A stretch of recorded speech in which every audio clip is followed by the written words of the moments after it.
বাংলাদেশের স্বাধীনতা সার্বভৌমত্বের ক্ষেত্রে এটা রক্ষা করার ক্ষেত্রে আমাদের কোনো জায়গায় আমরা আপোষ করব না। ৭১-এর বাস্তবতাকে আমাদেরকে মেনে নিতে হবে। আমরা ৭১ হয়েছে বলে আজকে বাংলাদেশ পেয়েছি।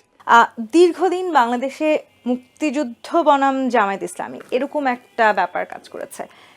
এখন যখন আসলে আপনারা সংসদে গেছেন, সেখানে গিয়ে জনগণের প্রতিনিধিত্ব করছেন, মুক্তিযুদ্ধ নিয়ে আসলে জামায়াত ইসলামীর যেই চিন্তা বা যে আপনার শব্দটাই যদি আমি ব্যবহার করি, আপনি বলছিলেন যে একটা বয়ান তৈরি করা হয়েছিল, সেই বয়ানটা কি এখন পরিবর্তন হয়েছে? না, এখনো তো অনেকে বলার চেষ্টা করেন মানে স্বাধীনতার পক্ষের শক্তি বিপক্ষের শক্তি। একটা আজব বিষয়, আমরা স্বাধীন হওয়ার পরেও যদি বিপক্ষ শক্তি থাকে তাহলে কিভাবে হবে? আমার জন্ম 79-এ, আমি তো মানে by virtue of my birth right আমি তো বাংলাদেশের নাগরিক। এখন যদি আমার বাবার পরিচয়ে কিংবা অন্য কোনো ভাবে আমাকে স্বাধীনতা বিরোধী হিসেবে চিত্রায়িত করার চেষ্টা করা হয়, তো এটা তো খুবই দুঃখজনক হবে। এই চেষ্টাটা অনেকদিন করা হয়েছে। আমি মনে করি 24-এর যেই জুলাইয়ের আন্দোলনটা হয়েছে সেখানে স্পেসিফিক প্রথম এটা সূত্রপাত হয়েছিল যে স্লোগান দিয়ে তুমি কে আমি কে রাজাকার রাজাকার, সেটার পটভূমি একটা আছে, আমি এটা দীর্ঘ আলোচনা করতে চাই না।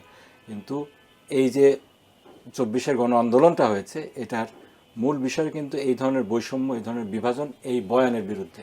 বাইকের অতিরিক্ত খরচে চিন্তিত? নিয়ে আসুন রাইডো, মাসের খরচ মাত্র 300 টাকা। আবার এখন অনেকে এটিও জানতে চেষ্টা করছেন যে মুক্তিযুদ্ধকে ঘিরে আসলে জামায়াত ইসলামীর যে চিন্তাধারা ছিল সেটি পরিবর্তন হয়েছে কিনা।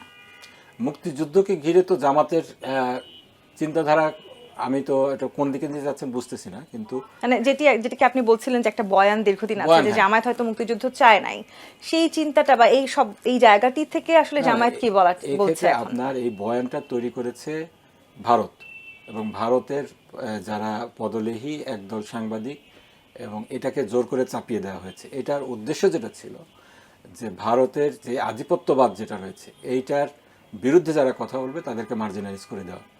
নতুন যারা এই প্রজন্ম তারা কিন্তু এই বিষয়টাতে খুবই সচেতন, এবং সচেতনভাবেই তারা এই ভারতীয় আধিপত্যবাদটাকে প্রত্যাখ্যান করেছে। আপনারা জানেন এই যে 24-এর গণ অভ্যুত্থানের পূর্ববর্তী যে আন্দোলনটা শুরু হয়েছিল সেক্ষেত্রে কিন্তু ওই যে একটা রেল চুক্তি হয়েছিল, সে পরিপ্রেক্ষিতে এটার বিরুদ্ধে কিন্তু একটা সামাজিক বয়কট আন্দোলনও হয়েছিল, ভারতীয় পণ্য বয়কটের আন্দোলন। এবং এখনও মানুষের মধ্যে কিন্তু এটা আছে, ফ্যাসিবাদকে দীর্ঘদিন লালন করেছে, সাপোর্ট দিয়েছে, এবং ফ্যাসিবাদ পালিয়ে যাওয়ার পরে আশ্রয় নিয়েছে ভারতে। এইটার থেকেই কিন্তু আমাদেরকে স্বাধীনতা বিরোধী হিসেবে চিত্রায়িত করা হয়েছে। আমরা যেটা সুস্পষ্টভাবে বলেছি, বাংলাদেশের স্বাধীনতা সার্বভৌমত্বের ক্ষেত্রে এটা রক্ষা করার ক্ষেত্রে আমাদের কোনো জায়গায় আমরা আপোষ করব না। আমার আসলে একটা জায়গায় নিয়ে কথাটা বলতেই হচ্ছে। আপনি বলছিলেন যে আপনি স্বাধীন বাংলাদেশে জন্মগ্রহণ করেছেন, সবচাইতে বড় পরিচয় আমরা বাংলাদেশী। সেই জায়গাটি থেকে আসলে মুক্তিযুদ্ধকে কোনো কিছুর সাথে তুলনা করার আর কোনো সুযোগ রইল না। সেটি যেমন সত্যি, তেমনি মুক্তিযুদ্ধর মুখোমুখি আসলে কোনো কিছু দাঁড় করানোরও আসলে আর সুযোগ আমরা সেটি করতে দিতে চাই না। সেই 24-এর গণঅভ্যুত্থান, সেই গণঅভ্যুত্থানের জায়গায় থাকবে, এই দুটোকেও আসলে মুখোমুখি দাঁড় করাতে যারা চাইছেন সেটাকেই বা আপনি কিভাবে বিশ্লেষণ করবেন? মুখোমুখি দাঁড় করাচ্ছে যে 24 বড় না 71 বড়, 71 না 47 আমরা ভুল করেছিলাম কিনা, 71-এ আমরা ভুল করেছিলাম কিনা, এইগুলো তো আসলে এটা জাতিকে বিভক্ত করার এবং এই যে একটা কুতর্কে টেনে নিয়ে আমাদের যে বর্তমান যেই সমস্যাগুলো আছে এইগুলোর থেকে মানে মানুষকে ডাইভার্ট করা, এটার একটা দেখেন হিস্টোরিক একটা মাইলস্টোন যেটাকে বলে, ইতিহাসের বাঁক, এইগুলা বাস্তবতা, এইগুলাকে মেনে নিতেই হবে। আপনার 47-এ যদি আজকে আমাদের সেই পাকিস্তান না হতো, আজকে দেখেন আপনার ইন্ডিয়াতে যেভাবে মুসলমানদের উপরে অত্যাচার করছে উগ্র হিন্দুত্ববাদী যারা আছে, আমরা সেটার শিকার হতাম না, এটার কোনো গ্যারান্টি ছিল না।